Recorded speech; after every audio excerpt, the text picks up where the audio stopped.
लेकिन किसी न किसी रूप में यहां के लोगों में, हमारे भारतीय भाई बंधुओं में भेष में भक्ति का दर्शन होता है। इसलिए हमारी आपसे प्रार्थना है, यहां भक्ति नृत्य करती है, भक्ति का जन्म स्थान है दक्षिण भारत। जो उत्तर भारतीय लोग भी यहां विराजते हैं उनसे भी हमारी प्रार्थना, और जितने युवा सुन रहे हैं उनसे भी हमारी प्रार्थना, रोज ही हो जाए तो बहुत अच्छी बात है, नहीं तो हफ्ते में एक दिन तो पूर्ण वैष्णव भेष में रहिए, अपने मस्तक पर तिलक धारण कीजिए। शास्त्र आज्ञा, मैं कल श्लोक याद करके सुना दूंगा।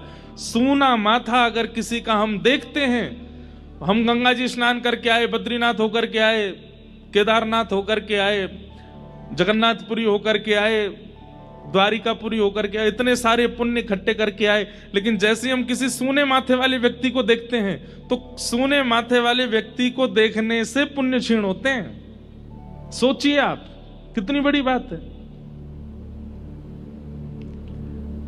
आप कहेंगे महाराज जी तो फिर क्या, दो ही उपाय हैं, एक तो सामने वाला व्यक्ति सूना माथा ना रखे, भाई तुम खुद पुण्य नहीं कर रहे, दूसरों के तो क्षीण मत करो, चाहे एक बिंदी सही धारण करो, चाहे एक तिलक ही सही धारण करो। वैसे तो शास्त्रों में आ गया 12 अंगुल, ये उंगलियां 12 गिनो, इतना होना चाहिए।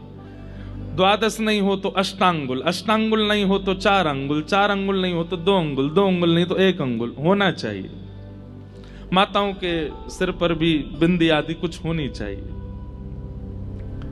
और दूसरा उपाय क्या है, बोले सामने वाला भले ही तिलक नहीं लगा रहा, तुम तिलक लगा के चलो, तो उससे क्या होगा कि उसके सूने माथे देखने से आपका पुण्य क्षीण नहीं होगा। तो भक्ति विराजती है दक्षिण भारत